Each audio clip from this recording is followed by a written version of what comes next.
నమస్తే దయాకర్ గారు. నమస్తే రఘు. సో ముందుగా మీ మీ మీ టాపిక్, మీ ట్రెండింగ్ టాపిక్ని కొద్దిసేపు పక్కన పెడితే ఎలక్షన్స్ గురించి డిస్కస్ చేద్దాం. కాంగ్రెస్, బీజేపీ, బీఆర్ఎస్ ఎవరికి ఎన్ని సీట్లు అని మీ అంచనా? ఎలక్షన్ అయిపోయింది, ఈవీఎంలలో ఉన్నాయి కాబట్టి మీరు మాట్లాడుకోవచ్చు. ఒకటి 14 అనొద్దు.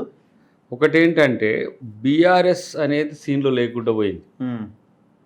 కాంగ్రెస్ బీజేపీ మధ్యనే వారు నడిచింది. టోటల్ 0 అనుకుంటున్నారా మీరు? నాకు తెలిసి ఏదో మెదక్ అంటుండ్రు, కానీ మెదక్ కూడా నేను చూస్తున్నా కదా, అంటే నేను 1-2 టైమ్స్ పోయినా. సో పెద్దగా ఉండదు. బీజేపీ అనేది మాకు సెకండ్గా వచ్చింది ఈ ఎన్నికలు. ఎందుకంటే జాతీయ స్థాయిలో పోటీ కూడా కాంగ్రెస్ బీజేపీ మధ్యనే ఉంది కాబట్టి. సో అది అక్కడ వచ్చి సరే, నేను 14 అంటే నువ్వు కాదంటావు, ఇంకోటి ఏంటో ఇదే ముచ్చటి చూసేటోళ్ళు కూడా ఇక దయాకర్ అనే 14 అనాలని అన్నారు రా అనేది కాదు. కానీ నేను ఈ బీఆర్ఎస్ డిస్ట్రక్షన్ అనేది మాకు కలిసి వచ్చిందని నేను అనుకుంటున్నాను. ఓకే, బీఆర్ఎస్ షిఫ్టింగ్ అనేది కొంతమంది ఏమో బీజేపీకి అయిందని అంటున్నారు, కానీ రూరల్ ప్లేసెస్లోనైతే, రూరల్ ప్లేసెస్ ఎందుకు, సికింద్రాబాద్ కూడా నాకు తెలిసి కాంగ్రెస్కి అడ్వాంటేజ్ అయింది.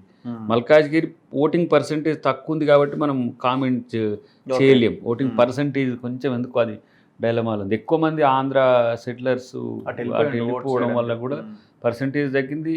తర్వాత రెండోది ఏంటంటే కాంగ్రెస్కి అయితే నెగిటివ్ చూడలేను నేను. మామూలుగా నేను వస్తున్నప్పుడు కూడా చూసుకుంటూ వచ్చి భువనగిరి కూడా చాలామంది ఏదేదో మాట్లాడిండ్రు, బట్ నాకు తెలిసి అయితే మంచిగానే ఉంది. డబుల్ డిజిట్ 14 ఇవన్నీ చర్చ మేము పెడుతుంటాం, కానీ కాంగ్రెస్ అనేది తన గత పెర్ఫార్మెన్స్ కంటే ఇది 64 సీట్ల కంటే 64 కంటేనా? ఓకే, 64 వచ్చినాయి కదా. గత ఎంపీలు 3, 2019లో 3 సీట్లు, 3. కానీ ఇప్పుడు నాకు తెలిసి మిగతా వాళ్ళంతా 3కు పరిమితం అవుతారు. ఓకే, ఎంత సీట్ నెంబర్ చెప్పండి. మేము 10 ఏళ్ళు 3 తీసేస్తే ఎంత ఉంటుంది? 14 ఉంటుంది. 14 పక్కనే. కానీ నువ్వు చూస్తావు కదా, ఇప్పుడు నేనైతే ఇప్పుడు చెప్పిన 14 ఇంపాసిబుల్ అండి. మీరు నెంబర్ చెప్పండి అంటుంటే మళ్ళీ మీరు ఫ్యాక్ట్ మాట్లాడుకుందాం. ఇప్పటికైతే ఇబ్బంది వచ్చేది అయితే లేదు కదా. ఇప్పుడు నాకు ఇబ్బంది అని కాదు అసలు. ఫస్ట్ ఇప్పుడు బీజేపీకి పెర్ఫార్మెన్స్ ఉన్నది ఎక్కడ? ఇప్పుడు అరవింద్ నేను చెప్తా, కరీంనగర్ బీజేపీ ఏది గెలుస్తుంది అంటారు ఇక్కడ? కాంగ్రెసా? కరీంనగర్ సంజయ్ గారు చివరిలో నష్టపోయింది, మన అరవింద్ గారు నష్టపోయిండ్రు, కిషన్ రెడ్డి గారు. నిజామాబాద్, కరీంనగర్, మల్కాజ్గిరి, చేవెళ్ళ. మల్కాజ్గిరి మనం ఇక 4th ఎంపైర్కి ఇవ్వాలి, 3rd ఎంపైర్ కాకుండా. చేవెళ్ళ కూడా పెద్దగా ముందు అనుకున్నట్లేదు విశ్వేశ్వరరెడ్డి గారు. మరి ఎక్కడ వస్తుంది బీజేపీకి?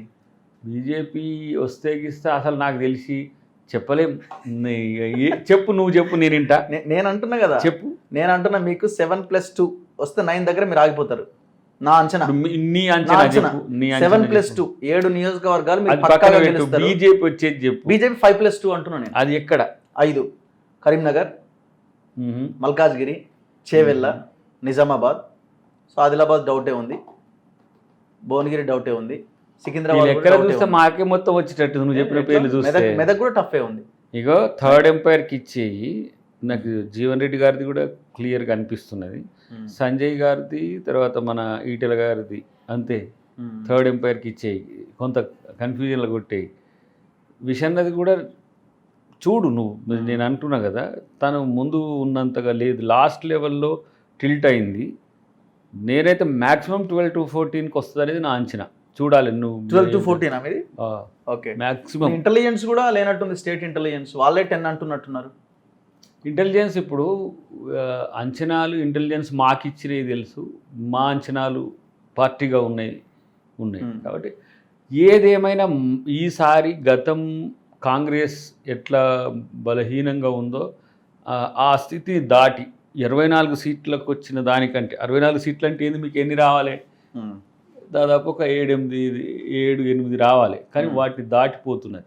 ఓకే, అంటే 9 వస్తే మీరు చెప్పుకోవడానికి ఉందన్నమాట, మీరు రెడీ చేసుకుంటున్నారు. 64 వస్తే 8 తినబోయే రుచులే ముందు ఎందుకని నీకు చెప్పట్లేదు. ఇప్పుడు చెప్పింది అనుకో, ఇప్పుడు అవి వచ్చినాయి అన్నాక నేను ఇప్పుడు నీకు ఆఫ్ ది రికార్డ్ మళ్ళీ దీని తర్వాత ఏవేవి ఎందుకు వస్తాయో చెప్తా.